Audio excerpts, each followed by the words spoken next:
udlulise i-officials ne-delegates, udlulise kuye wonke umuntu osemnqubeni yehova. Lo mfukelo wami uYesu Kristu igama lweni bazali kusenje.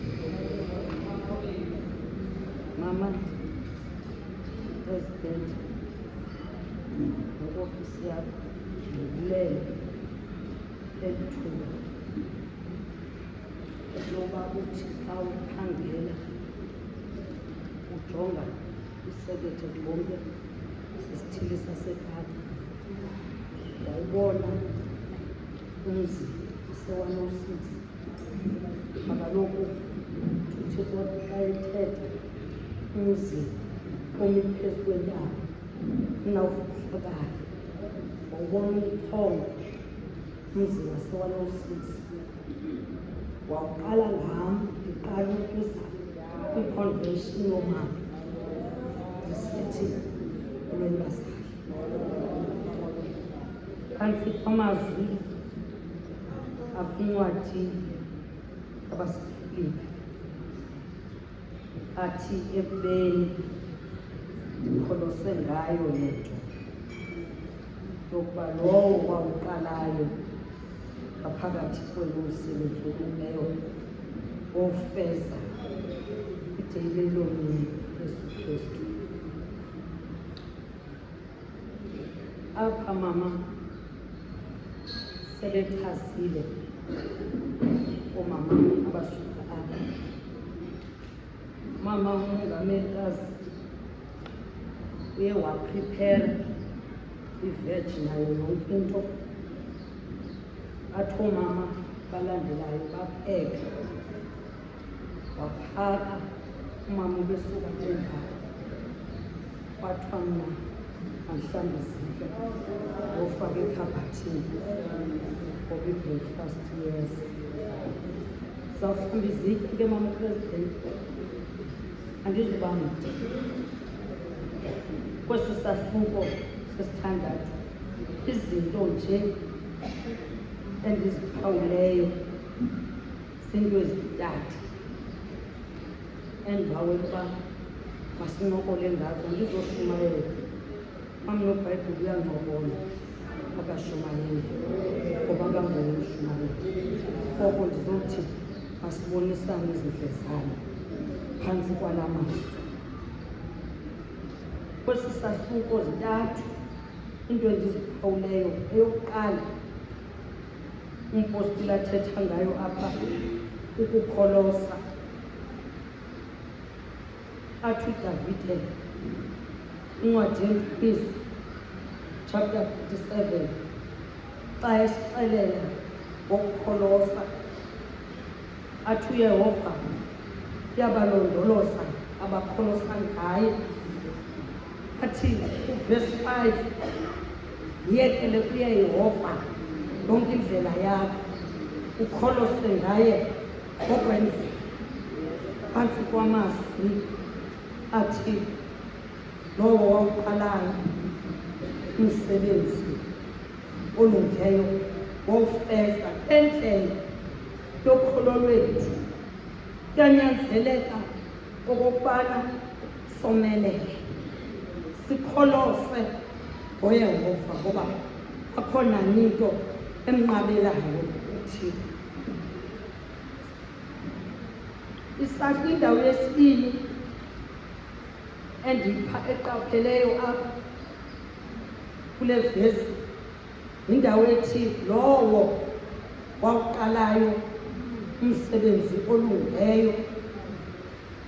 Apha umpostile uPawulos usebenzise isimelabizo soqobo ebhekisa uThixo ngokwakhe. Ndiva kaloku umpostile uPawulos ngulo kuthiwa xa kuthethwa wayetshutshisa amabandla, kodwa sajika izinto endleleni ebheke eDamasko, zatshintsha izinto. Waqalapho umsebenzi olungileyo, wajika umpostile uPawulos utshutshisa amabandla, wasisitya sokuthwala iindaba ezilungileyo. ekubeni ndikholose ngayo le nto wokuba umsebenzi olungileyo wowufeza. Xa ndizawuqala phantsi mangupresidenti, ibhulethi yokugqibela yibhulethi yowufeza umsebenzi. Apha kuthethwa xa kuthiwa ukufeza kuthethwa ngento egqityiweyo, into epheleleyo. Ngamazwi esithembiso la umpostile uPawulos woba noba singalala silila silale ngeenyembezi, kodwa masibe nethemba loba ukhona owawuqalayo umsebenzi olungileyo ngaphakathi kwethu. Noba singalahlekelwa zizinto zonke esinazo, bahlekise ngathi abantu elizweni, bathi abantwana bethu noba bangene kwii-drugs, kodwa masibe nethemba loba lowo wawuqalayo umsebenzi wakhe ngaphakathi kwethu osiphumelelisa. Athi umkhulu wasekhaya xa ndiyeka mangupresidenti ukufezwa amadinga sibulinde apha, nathi masihlale bazali sisazi kulo nyaka ka-2026 uba lowo wawuqalayo umsebenzi wawufeza ngoKristu Nkosi yethu.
Anzakunika umpresident wonke ndibhaqapha umntu ojike wathi ebehamba indlela engalunganga, wasuke wajika wakholisa ngayo le nto. Ndibhaqa lo mntu phezu kwentaba yehlathi, uthi umbhali wathi umntu apho wathi unganibuza ukuthi ukhumbule xa usekukani bakho, kanti iyabuya impendulo ithi kwanamhlanje uthikile umntu ngoba uqaphele uba kudingeka uba ngabana akholise ngayo le nto. Bazali bomama bam mawasondela mazwi athethiwe apha ashunyelwe. Inkosi ezibaba ehlala ezulwini masike yofika kwezinto ngokuphana amen. Ikulo for